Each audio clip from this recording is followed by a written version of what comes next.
नमस्कार, crime war की इस एपिसोड में आपका स्वागत है। कालकाजी इलाके में महिला का ड्राइवर 1 करोड़ रुपए की ज्वेलरी लेकर फरार हो गया। महिला ने अपने पति से अलगाव हुआ तो ड्राइवर ने उनसे करीबी बना ली। फिजिकल रिलेशनशिप भी बन गए और बात शादी तक पहुंच गई। महिला ने करीब 1 करोड़ की ज्वेलरी लॉकर के लिए निकाली थी ताकि पति से उन्हें बचाया जा सके। ज्वेलरी को ड्राइवर को सौंप दिया गया और अब ड्राइवर नौकरी छोड़ भाग गया है। महिला ने कालकाजी थाने में इसकी शिकायत दी। अमानत के खयातन और धमकी देने के तहत मुकदमा दर्ज कर लिया है और फरार ड्राइवर की तलाश शुरू कर दी है। पुलिस सूत्रों ने बताया कि 39 साल की महिला कालकाजी इलाके में परिवार के साथ रहती है। एक ड्राइवर को साल 2018 में काम पर रखा था। कुछ ही दिनों बाद वह परिवार में घुल मिल गया। इस वजह से घर की अंदरूनी बातों की जानकारी उसे लग गई। महिला का अपने पति से वैवाहिक विवाद चल रहा था। इसका जब ड्राइवर को पता चला तो वह महिला से सहानुभूति जताने लगा। महिला भी उसकी बातों में आ गई और अपना दुख शेयर करने लगी। दोनों के बीच नज़दीकियां बढ़ने लगी और जून 2019 में दोनों के बीच फिजिकल रिलेशन बन गए।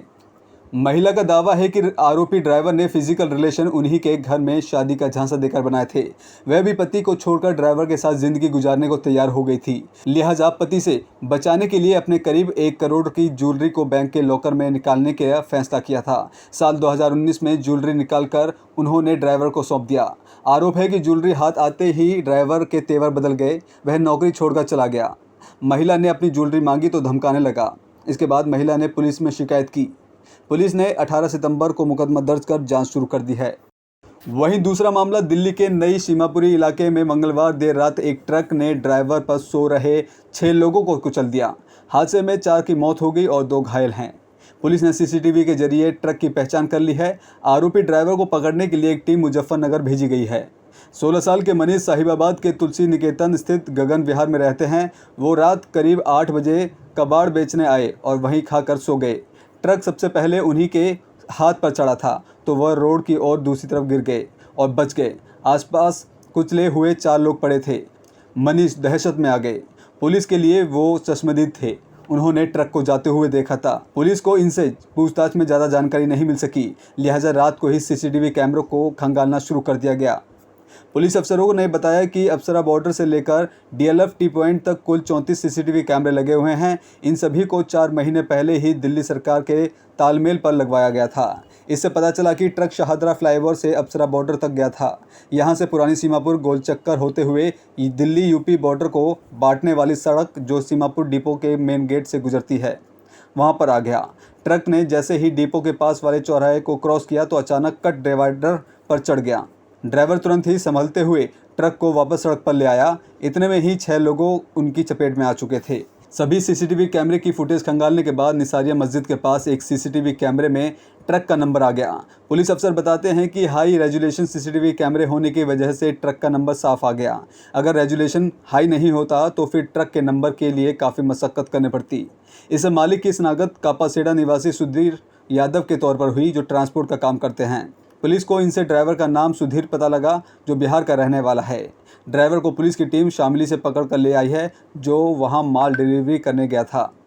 पूछताछ में आरोपी ड्राइवर ने बताया कि रेड लाइट में संतुलन जरूर बिगड़ गया था और गाड़ी डिवाइडर से टकरा गई थी, लेकिन ये बिल्कुल भी नहीं पता चला कि इसकी चपेट में कई लोग आ गए हैं।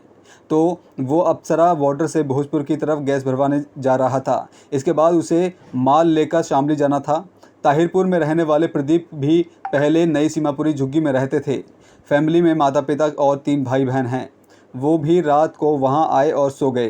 पुलिस अफसरों ने बताया कि 6 लोगों के रौंदने जाने की कॉल थी, लेकिन उन्हें मिले 5 थे। इसीलिए छठे शख्स की खोजबीन शुरू हो गई है। करीब 45 मिनट बाद प्रदीप जख्मी हालत में कूड़े के ढेर के पास मिला।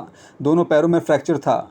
उसने पुलिस को बताया कि जख्मी होने की वजह से वह काफ़ी डर गया था। वहीं अगला मामला राजधानी दिल्ली में एक व्यक्ति की हत्या सिर्फ इसलिए कर दी गई क्योंकि उसने आरोपी को 200 रुपये देने से मना कर दिया था। इस घटना में 2 किशोरों को गिरफ्तार कर लिया है।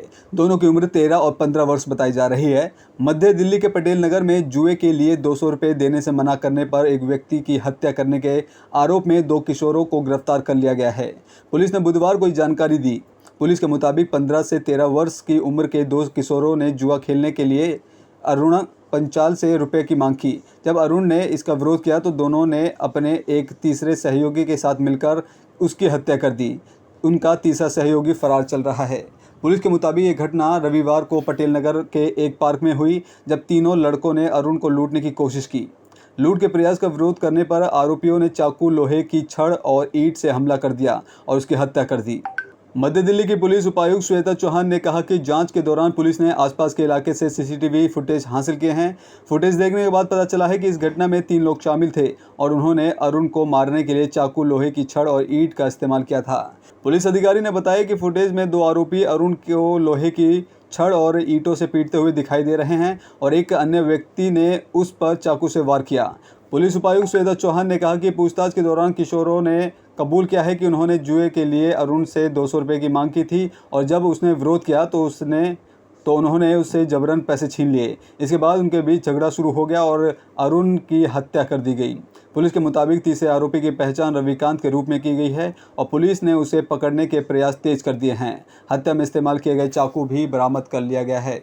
वहीं अगली खबर, सेंट्रल दिल्ली के प्रसाद नगर में सोमवार सुबह ड्यूटी पर तैनात हवलदार मनोज कुमार ने कनपट्टी पर गोली मारकर खुदकुशी कर ली। पुलिस को मृतक से कोई सुसाइड नोट नहीं मिला। शुरुआती जांच में पुलिस को पता चला कि मनोज 4-5 साल से डिप्रेशन में थे, जिनका इलाज भी चल रहा था। पुलिस ने पोस्टमार्टम के बाद शव को परिवार को सौंप दिया है। पुलिस थाने में मौजूद उनके साथियों और परिजनों से भी पूछताछ की जा रही है। पुलिस के मुताबिक मनोज कुमार परिवार के साथ तिलक नगर इलाके में रहते थे। फैमिली में पत्नी के अलावा 24 साल की बेटी, 22 साल का बेटा और दोनों अभी पढ़ाई कर रहे हैं। मनोज करीब 1 साल से प्रसाद नगर थाने में तैनात हैं। फिलहाल समन के तामील करने के काम कर रहे हैं। वो सोमवार सुबह ड्यूटी पर आया और पहली मंजिल स्थित अपने कमरे में चले गए। वहां खुद की कनपट्टी पर सर्विस रिवॉल्वर से को गोली मार ली। थाने में गोली की आवाज़ से अफरा तफरी मच गई। स्टाफ पहली मंजिल स्थित मनोज के कमरे की ओर भागे तो वह फर्श पर खून से लथपथ पड़े थे। सीनियर अफसरों को मामले की जानकारी दी गई। इसके बाद मनोज का शव कब्जे में लेकर पोस्टमार्टम के लिए भेज दिया गया। पुलिस ने उनके फ़ोन कब्जे में लिया है।